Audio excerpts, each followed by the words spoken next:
Realmente agradecer a Deus, né, por estarmos aqui, por esse momento, por me permitir viver esse momento. Fazer uma reverência à banca, que aqui está, que aceitou o convite. Professor José Júlio, professora Salete, professor André Montenegro e professor Benedito Coutinho. A todos e a todas que aqui estão vibrando uma energia só, meu muito obrigada. Então, estou aqui para apresentar o meu memorial descritivo, que tem como título É Tempo de Travessia, a transitividade do fazer acadêmico e científico como fragmento da trajetória pessoal e humana. Esse memorial foi apresentado à CPPD como requisito à minha progressão funcional à classe de professora titular do IFPA. Então, objetivos geral e específicos, o recomeço da história, capítulo 4, Trilhando Caminhos Formativos, que tem como subitens tempos idos no IFPA, do empirismo científico e racionalismo cartesiano à interdisciplinaridade, o desafio cognitivo da interdisciplinaridade, o capítulo 6, a minha atuação profissional no IFPA, contendo ensino, pesquisa e extensão e a gestão institucional. E o capítulo final, e a história continua, além das minhas referências.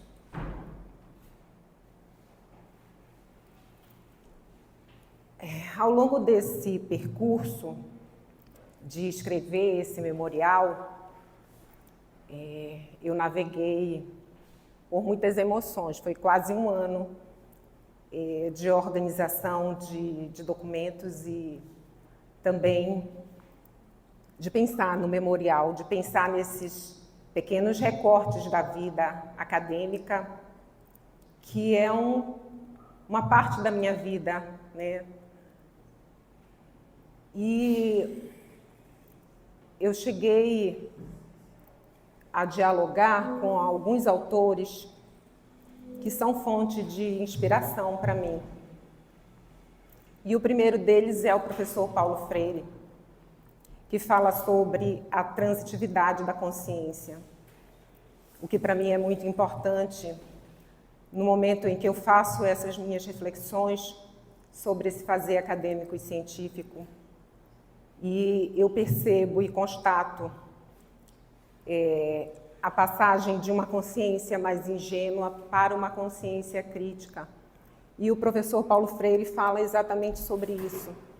A transitividade da sociedade ocorre por meio das ações dos seres humanos frente às mudanças históricas. E destaca, obviamente, né, a educação como prática libertadora, como instrumento para a libertação do ser e para a transitividade da consciência, para a evolução da consciência. Um outro educador, teólogo, filósofo, é o professor Leonardo Boff, que fala sobre o fato de nós estarmos ainda também na transição para uma sociedade planetária mais civilizada, ou em processo de civilização, melhor dizendo. E que para isso a gente precisa incorporar valores éticos, né, para as nossas relações e fundamentalmente para as nossas ações. E ele traz a ideia de uma sociedade planetária está ainda em curso e as múltiplas formações devem ser incorporadas à trajetória pessoal e humana. Dessa forma, então, eu apresento para vocês quais foram os meus objetivos quando da construção e elaboração desse memorial. O primeiro objetivo geral, identificar, definir e ressignificar meu objeto de conhecimento no marco temporal onde situo o recomeço de uma jornada individual, mas também coletiva, pessoal, mas também familiar, humana, mas também social. Especificamente, descrever a minha formação acadêmica, científica e extensionista, descrever a minha experiência da docência, da pesquisa e da extensão institucional, descrever a minha experiência de gestão institucional e finalmente, analisar a transitividade do meu objeto de conhecimento no percurso formativo e acadêmico.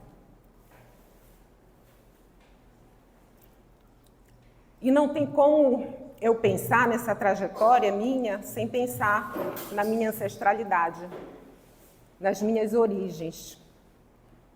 Então, o meu encontro temporal e material com a vida é fruto da abundância das águas, a ganga dos rios Cassiporé e Tocantins. Sim, porque sou o pequeno fragmento das águas amazônicas. Os hinduístas trazem a figura mítica da deusa Ganga para representar a força das águas, a força dos rios, dos mares. E eu trago isso para as minhas reflexões quando eu me pego pensando na minha ancestralidade, que vem do encontro da região norte, né? E desses dois estados, o Amapá e o Pará.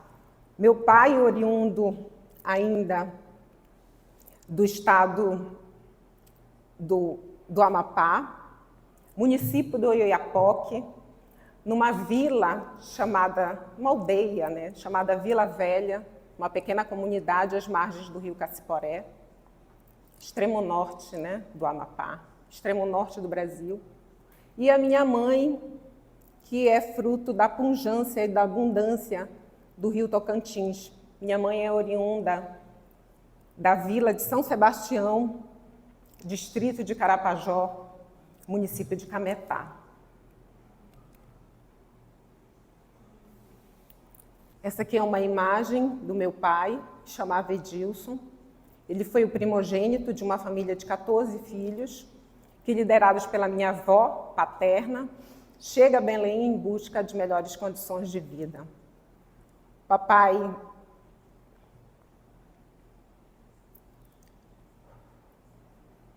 muito cedo começou o trabalho informal, ainda na idade de 7 anos,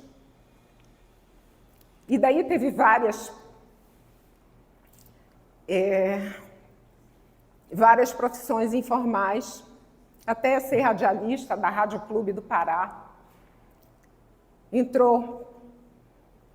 Se alistou, né, na aeronáutica, e aí virou militar, e depois ele concluiu o curso de engenharia civil. Minha mãe chama Mercedes. Ela é filha caçula de uma família de 10 filhos, que ficou órfã dos pais ainda na primeira infância. Passa a morar, então, com os irmãos mais velhos até terminar o ensino ginasial e precisar migrar do Carapajó para Belém. Mamãe chegou a ser operadora de uma fábrica de castanha, mas depois se dedicou integralmente, né, à árdua vida de dona de casa, né, e de mãe de 4 crianças. E assim surge, em 74, o nosso primeiro núcleo familiar. Né? Essa imagem traz eu, meu pai e minha mãe, eu com a idade ainda de 1 ano, um casal ribeirinho que chega na cidade periférica. Então, a minha bagagem existencial foi sustentada pela ancestralidade dos povos originários, pela miscigenação étnica e pela cultura ribeirinha. Eu sou a primeira filha nascida viva do casal, porque anteriormente eles já tinham tido um filho que não chegou a vingar, a qual eu honro neste momento. E a família cresce, de 73 a 76, né, tem o nascimento dos meus irmãos gêmeos, Anderson e Hudson. Depois, no final, a caçulinha, que é a Ellen.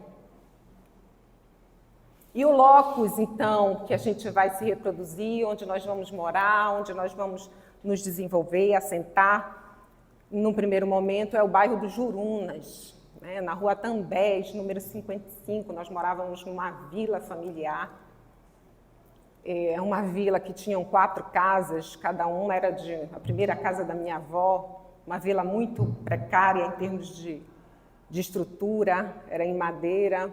E a última casa era a nossa casa, né, a casa da minha família. Então, o cenário onde a gente vai inicialmente, né, se assentar, onde a gente constrói laços afetivos, juntamente com outros familiares que migraram, né, tanto de Macapá quanto de Cametá, e que vão assentar no bairro dos Jurunas, vão morar no bairro dos Jurunas. Eu trouxe esse mosaico de fotos representando aí essa relação, a localização geográfica, né, de Jurunas, as margens do rio, atualmente, né, a localização, como é que está, e alguns ícones e símbolos, né, do Jurunas, que é um bairro extremamente rico em diversidade cultural, religiosa, política, mas também de muitos desafios. Então, na década de 70, eu começo o processo de alfabetização. A minha alfabetização ocorreu numa escola, ainda numa idade muito tenra, entre 3 e 4 anos. Era a escola, uma escolinha de uma professora aposentada no bairro dos Jurunas, também, que morava na Rua Tambés. E ela, nos fundos da casa dela, uma casa também, uma habitação muito precária, mas nos fundos da casa dela, ela fez uma escolinha e ela atendia as crianças, né, e os adolescentes e também, né, adultos que queriam ser alfabetizados. E lá eu comecei, então, a ler e a escrever. Posteriormente, né, mamãe me matricula nessa escola municipal chamada Miguel Pernambuco Filho, onde eu vou fazer a primeira e a segunda série. Eu não tenho recorte gráfico, né, da escolinha onde eu fui alfabetizada, mas eu tenho uma imagem muito nítida, apesar da minha idade muito precoce ainda, né, porque foi muito importante para mim. E eu lembro da precariedade, eu lembro dos bancos ainda em madeira, nos quais eu fui alfabetizada.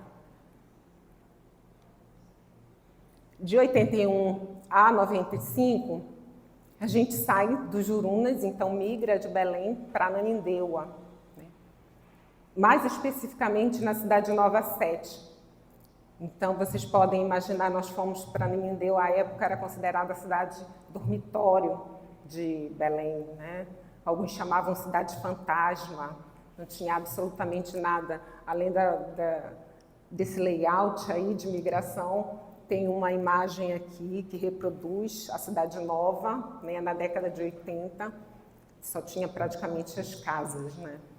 Hoje, Ananindeua é um outro cenário. E a escola municipal, onde eu terminei o meu ensino fundamental, a minha educação básica, chama Escola Luiz Nunes Direito.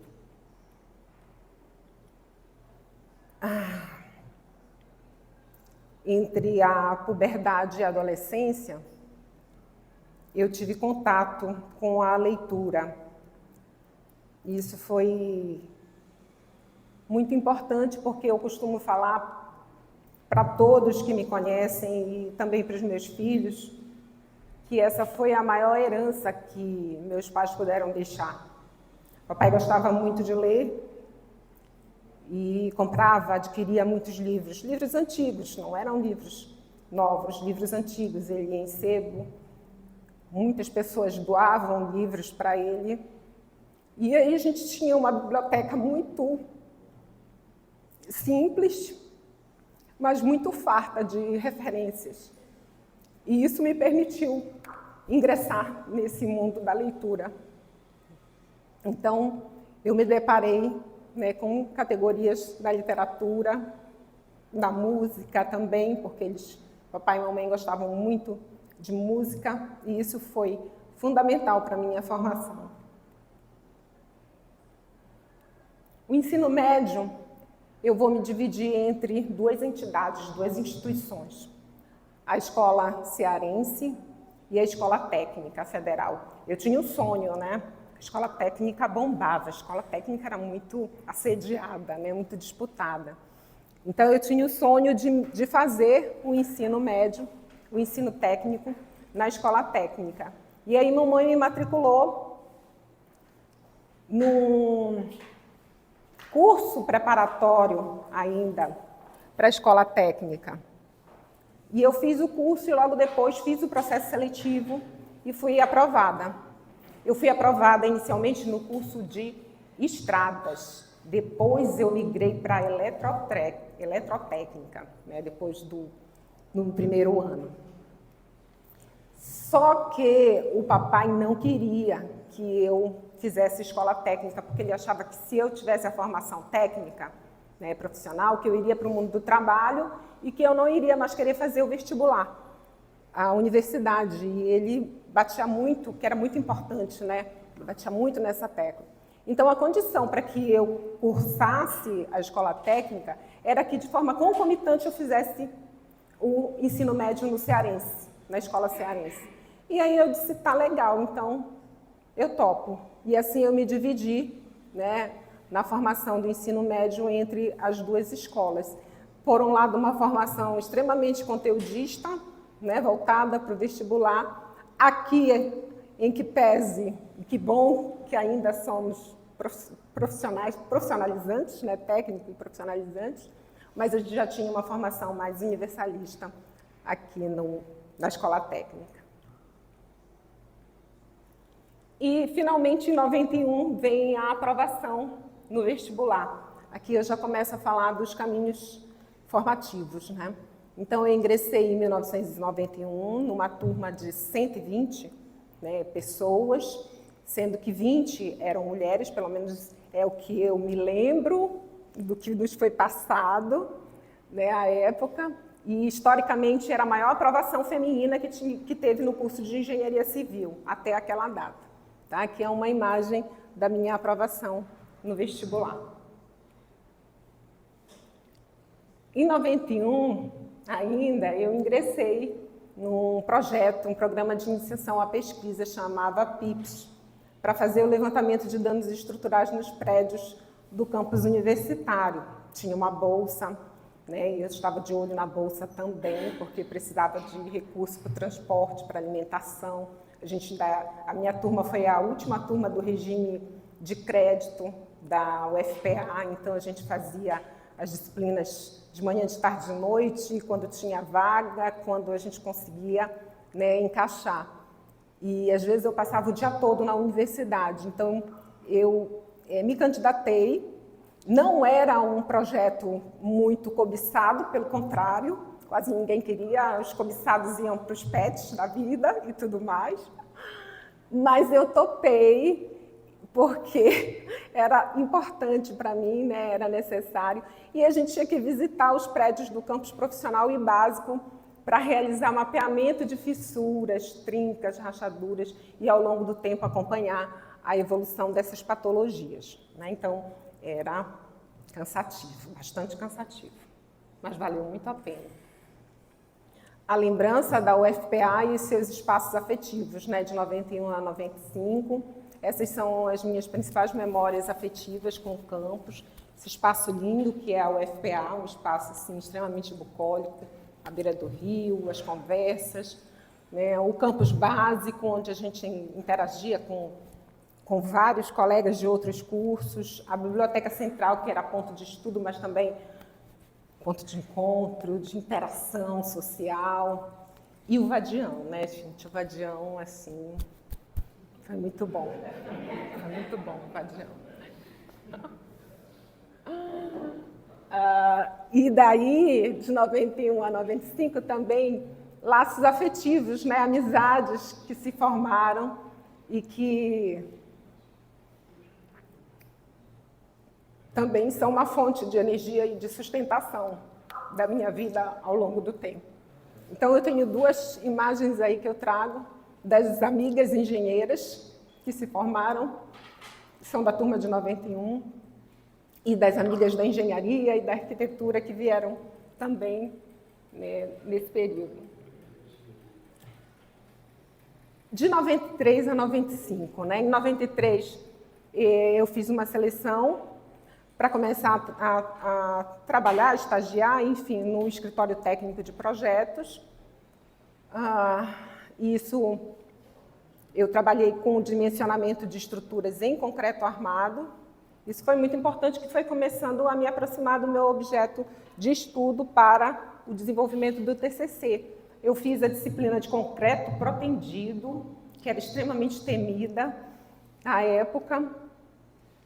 E assim, tive um êxito e isso me permitiu criar coragem para conversar com o professor da disciplina para que ele me orientasse no TCC. O título do meu trabalho de conclusão de curso foi Proteção em Vigas Contínuas, né, e o orientador foi o professor Dr. Ronaldo Mendes Carneiro.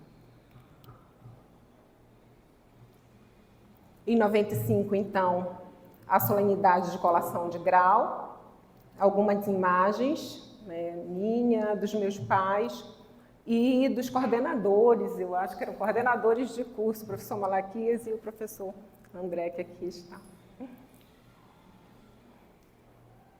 Então, no final de 95, abre o processo seletivo para o mestrado em estruturas na PUC do Rio de Janeiro.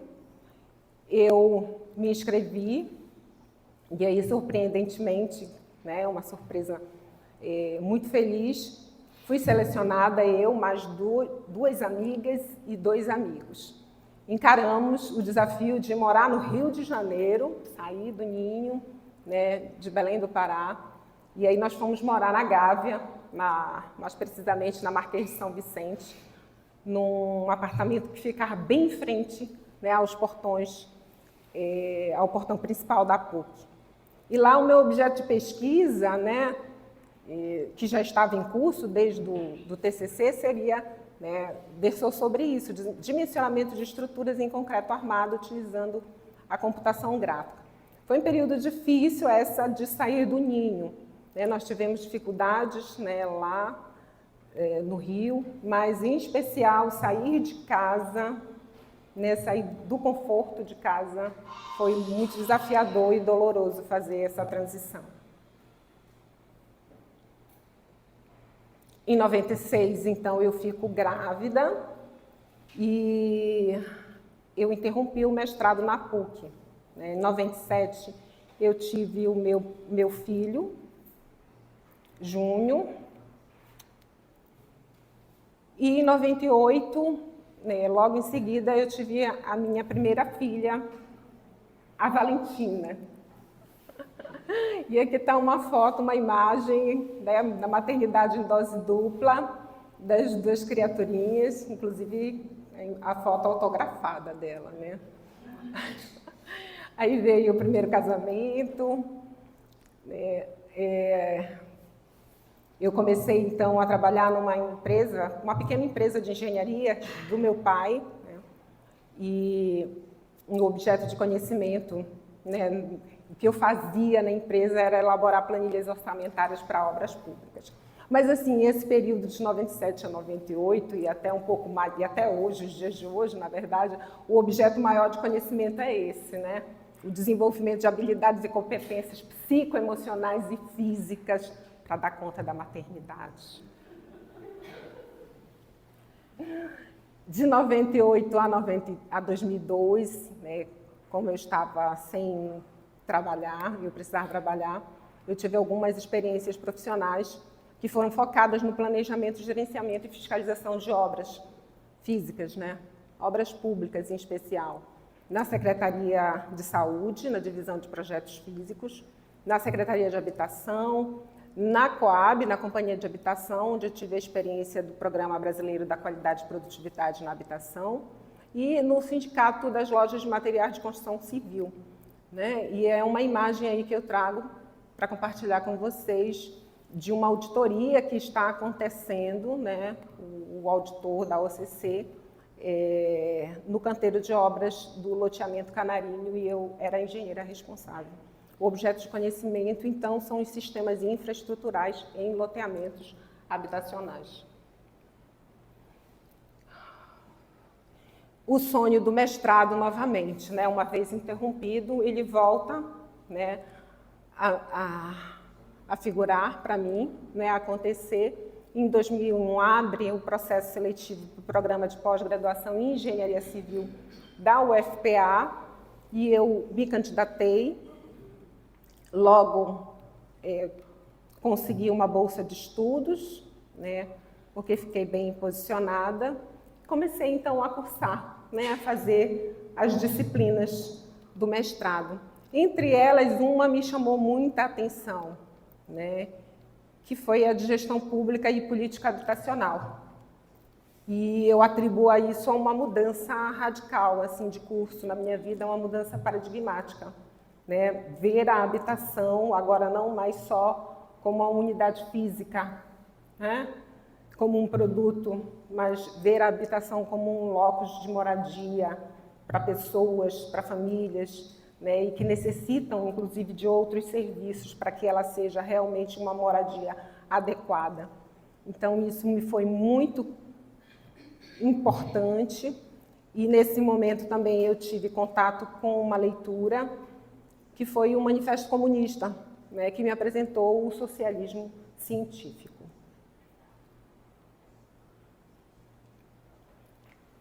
Entre 2001 e 2003, né, ainda no mestrado de Engenharia Civil, eu fui convidada para ingressar no grupo de pesquisa, o GPHS, né, o Grupo de Pesquisa em Hidráulica e Saneamento, e as minhas influências e referências acadêmicas e científicas locais, né, foram o professor Dr. José Almir e aqui o professor José Júlio. Entre outras tantas, né, que passaram pela minha tela mental e cognitiva, né, pelo meu mundo de leitura, como Hermínia Maricato, Adalto Cardoso e o Léo Weller. Em 2003, eu tenho, então, a apresentação da defesa, né, da dissertação de mestrado. Eu já tenho alguma leitura sobre a questão da interdisciplinaridade, mas de forma ainda muito precoce, muito imatura, e era algo que eu ainda estava querendo conhecer mais, então era uma mudança, precisava de uma quebra paradigmática, né, na minha forma de pensar, que estava estruturada fundamentalmente no empirismo científico e no racionalismo cartesiano. E aí meu orientador me faz uma provocação muito grande, porque ele não me via mais como uma engenheira hard, né? E ele falou assim, você é uma engenheira social. Eu falei, mas o que é a engenharia social? O que seria a engenharia social? Então, eu fui tentar buscar essa resposta. Né? Me debrucei também na dissertação de mestrado, né, no estudo dos critérios de avaliação de políticas públicas. O título da minha dissertação foi Gestão Estratégica e Otimização de Custos de Produção, a experiência da Coab Pará na provisão de infraestrutura urbana em assentamentos habitacionais da região metropolitana de Belém. E a orientação foi do professor José Júlio. Aqui o objeto de pesquisa foi o desenvolvimento de critérios, né, ou métodos para avaliação de sistemas de infraestrutura urbana. Final de 2003, abre o processo seletivo, eu não queria mais parar, né, porque eu queria descobrir o que era a tal da interdisciplinaridade. Então, abre o processo seletivo para o doutorado no Núcleo de Altos Estudos Amazônicos. Eu fiz minha inscrição, fui selecionada e eu entrei, comecei a fazer parte do programa interdisciplinar de pós-graduação em desenvolvimento sustentável do Trópico Úmido. Inicialmente sem bolsa, né? E um tempo depois eu fui conseguir uma bolsa do CNPq, mas também eu fiquei por pouco tempo. Esse período foi muito importante, mas também muito marcante e doloroso, porque era um doutorado interdisciplinar, minha turma era multidisciplinar, a maioria sociólogos, economistas, até uma nutricionista, eu era a única engenheira. Então a pressão era grande para que eu conseguisse dominar as disciplinas e toda a leitura sobre o campo teórico, né, da política e da economia. Muito difícil, então foi um esforço cognitivo maior e uma pressão grande. As disciplinas assim, mais marcantes, né, que eu trago e que me proporcionaram a discussão da interdisciplinaridade com a engenharia são essas: teorias socioeconômicas 1 e 2, a formação histórica e econômica do Brasil, a disciplina de políticas públicas e então o diálogo da metodologia interdisciplinar, principalmente com Pierre Bourdieu e Edgar Morin, onde eu consigo finalmente entender, né, o que é o processo da abstração criativa, né, para que eu visualizasse o meu objeto de pesquisa. A referência, então, nesse período de doutorado local, e que foi de muita sustentação e apoio, foi da professora Edna Castro, que fez, inclusive, a revisão da minha tese. Como eu falei anteriormente, né, eu não tinha bolsa, né, de estudo, de pesquisa, então eu precisava trabalhar. Eu tive algumas experiências profissionais nesse período, de 2004 a 2007, na CESAM, da Prefeitura Municipal de Ananindeua, na Secretaria de Desenvolvimento Urbano, né, onde foi criada a Unidade Central de Planejamento, a qual eu era responsável, e só no início, já de 2007, é que vem a bolsa do doutorado. Aqui o foco, né, de atuação se concentrou no planejamento e gerenciamento de programas, entre eles o programa Sanear Ananindeua. Pegamos o finalzinho remanescente, na verdade, do projeto Alvorada, o programa Paraurb, o PAC, né, o Programa de Aceleração do Crescimento, e eu me dediquei e consegui entender o que era o trabalho da Lei Orçamentária Anual. O objeto de conhecimento, então, políticas e programas na área do desenvolvimento urbano. 2008, nós temos... deixa eu voltar um pouquinho. Final de 2007, abre o processo seletivo, concurso público, edital de concurso público para professor efetivo do Cefet. E era um sonho voltar à instituição. Eu era egressa, então eu queria ser professora do Cefet mesmo. Então eu fiz, né, o concurso público, fui aprovada, eu fui o 2º lugar na minha área e o 4º lugar geral, né, neste ano do concurso. Então eu tive a minha nomeação em março de 2008.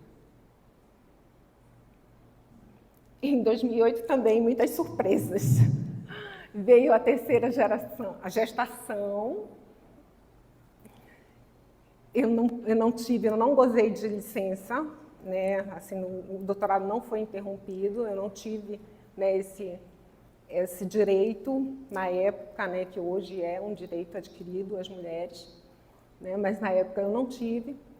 E aí eu continuei, né, mas eu pude então formar a minha trindade, né, sagrada da maternidade, minhas criaturas maravilhosas, Júnior, Vale e Flor.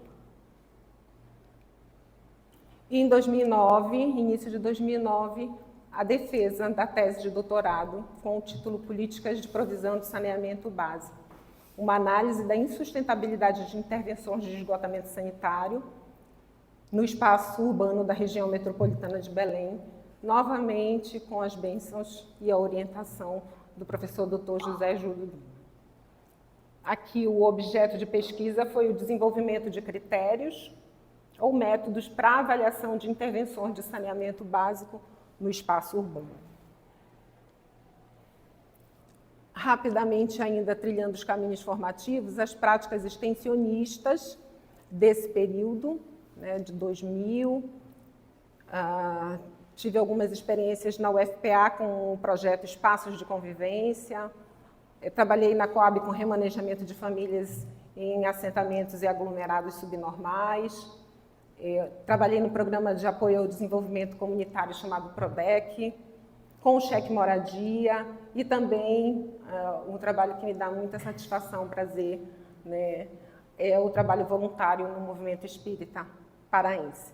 Aqui são 2 imagens que eu trago, uma palestra, né, num barracão de obra da Coab, e a outra uma imagem, né, no encontro intensivo do movimento espírita no Pará, no ano de 2017. E a vida não foi só a formação acadêmica, né? Eu tinha outros interesses e outros desafios, né, enquanto objeto de conhecimento.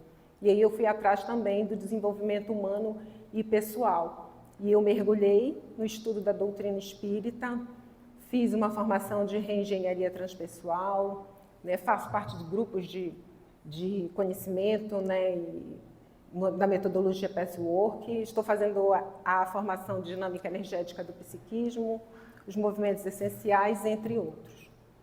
Essa é uma imagem que eu trago, né, da minha visita à casa de Chico Xavier, na cidade de Uberaba.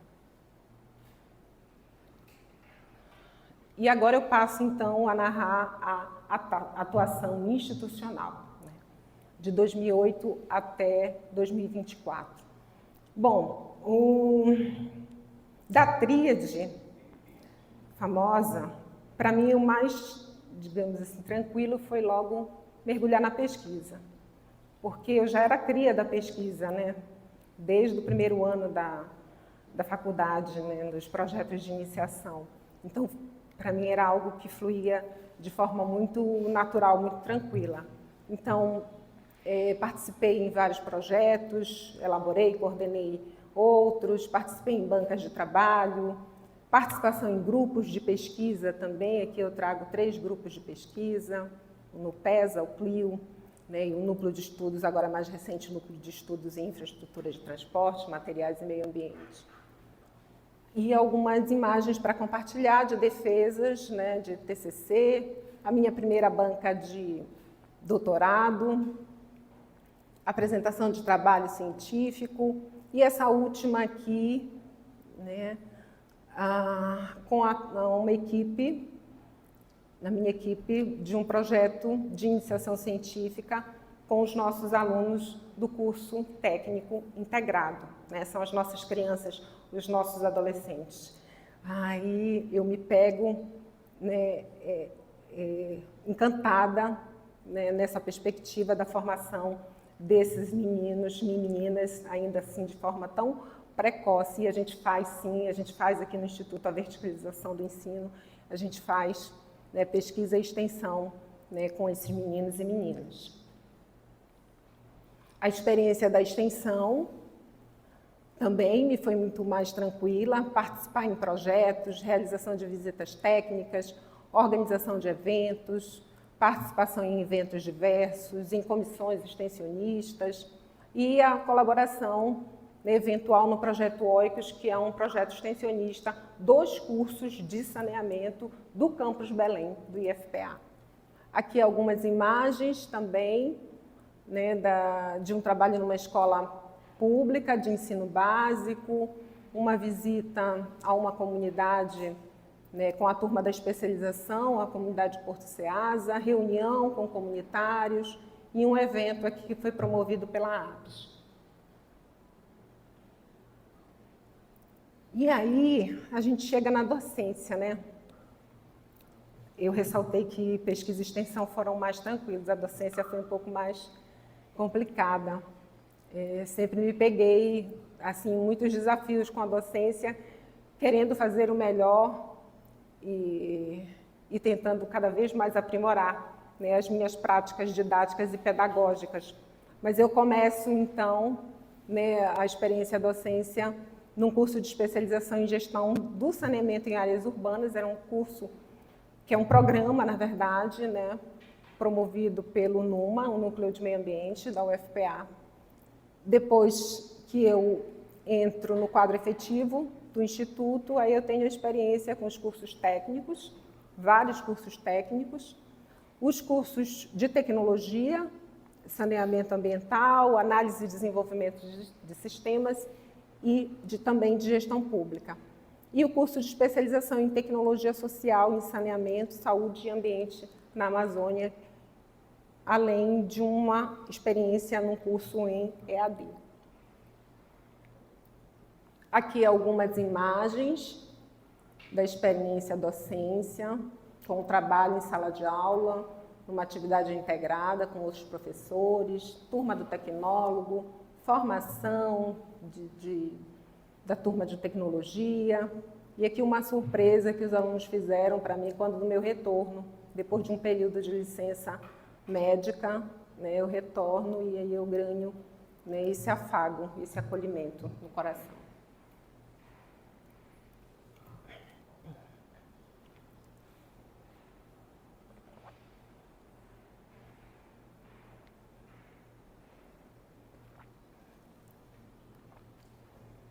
A experiência de gestão vai se dar, então, de 2009 a 2017.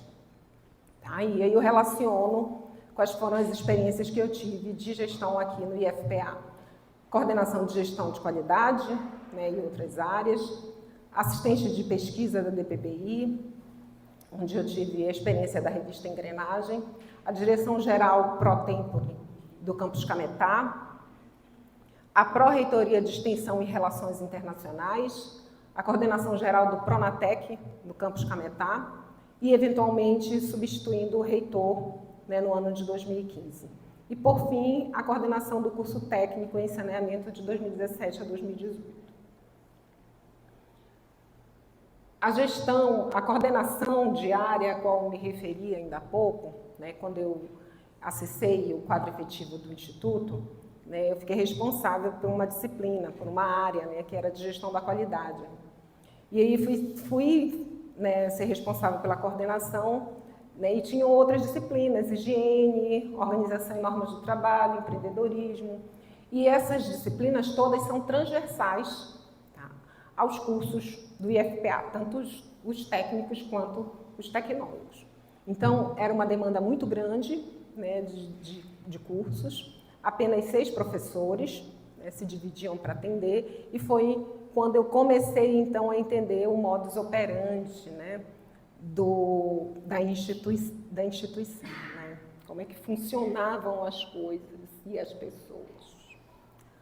Na direção de pesquisa, pós-graduação e inovação, a DPPI, né, recebi o convite do professor Benedito Coutinho para assumir a assistência, né, de pesquisa, né, e logo de cara aceitei o desafio, e foi um período muito bom. Então, a gente se dedicava ao planejamento e gestão e fomento da pesquisa institucional, e, em especial, né, eu me dediquei a elaborar e gerenciar editais de fomento à pesquisa e também contribuí na criação do primeiro periódico do IFPA, não só do Campus Belém, mas o primeiro periódico do IFPA, a revista Engrenagem.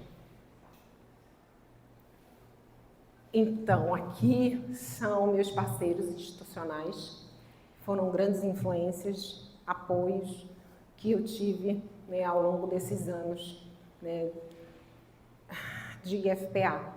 Então, o professor Benedito Coutinho e o professor Cláudio Chaves, a quem tem a minha eterna gratidão. Em 2011, nós então criamos a revista Engrenagem, eu fiz parte do conselho editorial da revista, fui supervisora da revista e, posteriormente, fiz parte do comitê científico. Não foi, professor? Uma outra oportunidade. Aqui é uma imagem que traz o convite de lançamento da revista Engrenagem em 2011.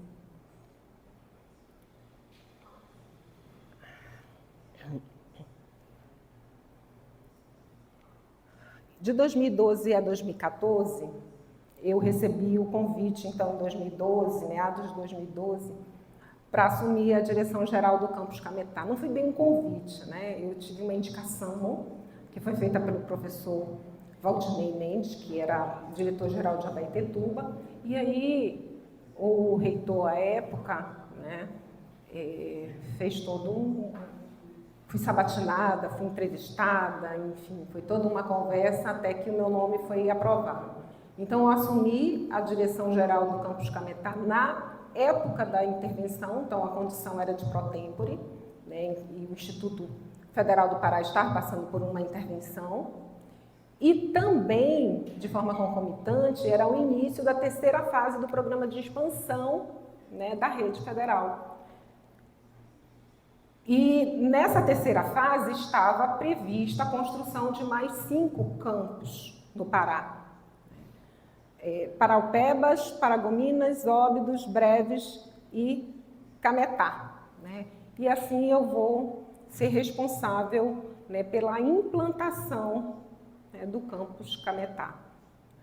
Eu tenho aqui o orgulho, né, de ser uma das poucas representações femininas à época que estavam na gestão do IFPA. Aqui a fachada do campus Cametá, como está agora, mas foi uma lida grande, assim, para chegar até aí, foram muitos anos. E nesse período ainda de gestão do campus Cametá, eu tive influências, apoio e parcerias institucionais. A direção-geral do campus Abaetetuba funcionou como se fosse uma incubadora do campus Cametá. Cada campus que estava sendo criado, implantado, né, tinha um outro campus já consolidado que o recebia e que dava o apoio. Para mim e para o campus Cametá funcionou muito bem. Tá? E eu tenho aqui a oportunidade de agradecer, inclusive, aos servidores do campus de Abaetetuba, que se disponibilizaram e que acolheram, na época, o campus Cametá, na figura do professor Valdinei. À época, o que, digamos assim, o aspecto mais difícil da implantação do campus eram as questões, os aspectos políticos, né, os entraves políticos. Então, quando eu cheguei em Cametá, eu fui muito bem recebida, mas logo na sequência eu comecei a interagir, né, e esses aspectos tiveram muita influência, né, nos desdobramentos depois da implantação geral do campus. O professor Gilmar era secretário de Educação do município de Cametá e foi uma pessoa importante e decisiva, né, para a implantação do campus Cametá. Politicamente foi quem garantiu, né, as entradas e todas a forma como houve o desdobramento depois da implantação do campus. Nós não tínhamos as obras físicas, né, demoraram muito, foram vários momentos em que rescindiram o contrato, empresas que passaram, e nós precisávamos começar, né, a funcionar. Então, a Secretaria de Educação do município de Cametá, né, cedeu o espaço do polo da Universidade Aberta do Brasil. Então, nós começamos a funcionar, tá, provisoriamente nesse local. Algumas realizações, aqui estou eu segurando um certificado, diploma, né, que eu fiz de um curso, eu e todos os novos gestores, um curso de planejamento e gestão de campus, como fazer o planejamento e a gestão de um campus. Ali a gente recebendo os novos servidores do campus Cametá, uma formatura do PAFO, ainda foi a última turma do campus Abaetetuba, uma turma de pedagogia já lá em Cametá, e a formatura da primeira turma do Pronatec, do campus Cametá. Como diretora-geral do campus Cametá, eu tinha assento natural ao colegiado de dirigentes, se chama CODI. E em 2013, houve eleição para o Conselho Superior do IFPA. Então, dessa forma, eu fui indicada pelo CODI para assumir, né, ter assento no Consup. E na sequência, foi feito, né, uma pressão muito grande da comunidade interna pelo processo, porque a intervenção já se delongava muito, então era necessário que nós tivéssemos eleições, né, para a reitoria e para a direção-geral de alguns campos. E como eu já estava com o assento no Consup, né, houve uma nova eleição dentro do próprio Consup e eu fui, então, eleita para a presidência da comissão do Consup responsável por deflagrar o processo eleitoral. Aqui eu tenho duas imagens, né, já o professor Cláudio Alex, que foi o reitor eleito, e ali eu recebendo a portaria, né, como presidente da comissão eleitoral do Consup.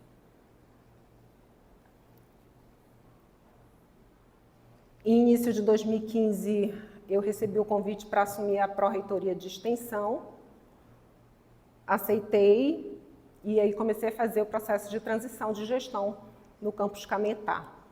Desafio grande foi entender a extensão tecnológica dentro da rede federal, que é de natureza assim, diversa daquilo que é feito dentro das universidades, então meu foco ainda estava, né, voltado para isso. E aí, de repente, eu me deparo com essa possibilidade. Fiz parte do Fórum de Extensão de Pró-Reitores da Rede Federal e também do Fórum de Extensão de Pró-Reitores Nacionais. Tive a oportunidade de fazer o gerenciamento do Pronatec e ainda arrumar a casa da extensão, porque a extensão, a Pró-Reitoria, né, ela precisava, né, funcionar através das suas políticas institucionais. Então, foram, né, elaboradas resoluções e normas institucionais para a extensão. Promovemos também o primeiro encontro integrado das pró-reitorias, né? Ensino, pesquisa e extensão. E, como eu disse, eventualmente, em 2015, a reitoria substituta. Aqui algumas realizações. O agradecimento também aqui à equipe da PROEX, a representação institucional, né, na condição de pró-reitora e também reitora em algumas eventualidades. A foto ali do cantinho da esquerda com vários gestores da rede federal em cursos de formação. E mais aqui da direita a gente tem um outro evento institucional, né, com os diretores de Abaetetuba, Breves e a pró-reitora de pesquisa. Finalmente, não menos importante, né, a coordenação dos cursos técnicos em saneamento veio de 2017 a 2018, onde eu pude me dedicar, né, a esse trabalho de planejar e atender as demandas, né, dos cursos, tanto integrado quanto subsequente. Aqui é uma imagem simbólica da época. E para finalizar, né, então a história continua. Em 2018, eu recebi o diagnóstico do câncer de mama, já num estágio muito avançado, com metástase.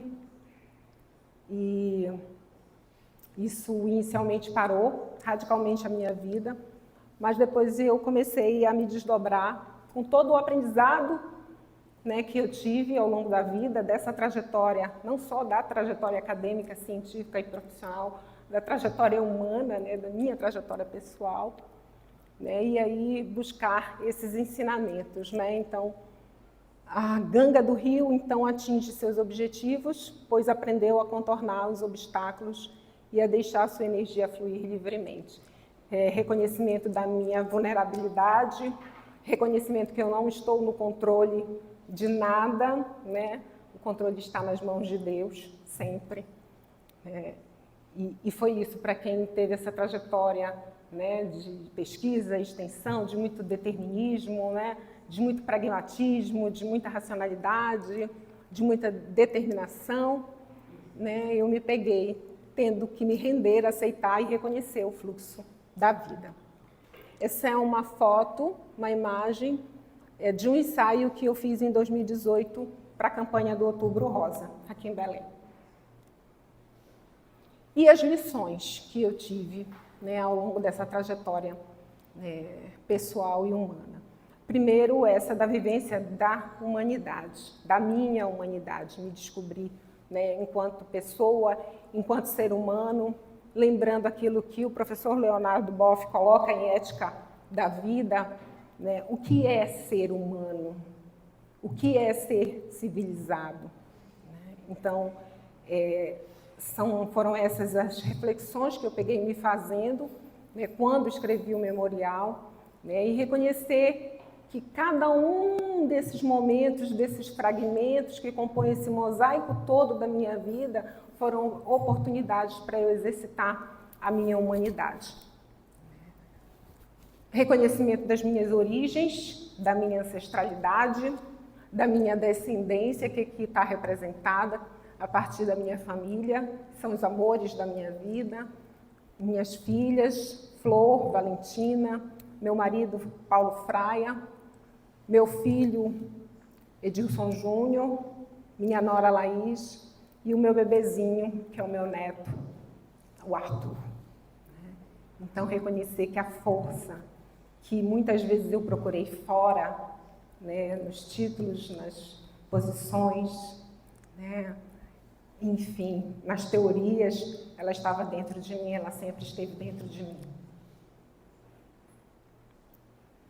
O despertar de uma consciência crítica, então voltando, né, a recorrer ao professor Paulo Freire, sobre a transitividade da consciência, de uma consciência ingênua para uma consciência crítica, com um objeto de conhecimento real, amadurecido, praticado e vivenciado, e que está a serviço de quem ou do quê. Não é a meu serviço, é serviço daqueles a quem, né, eu tenho a honra e o prazer e a satisfação de servir.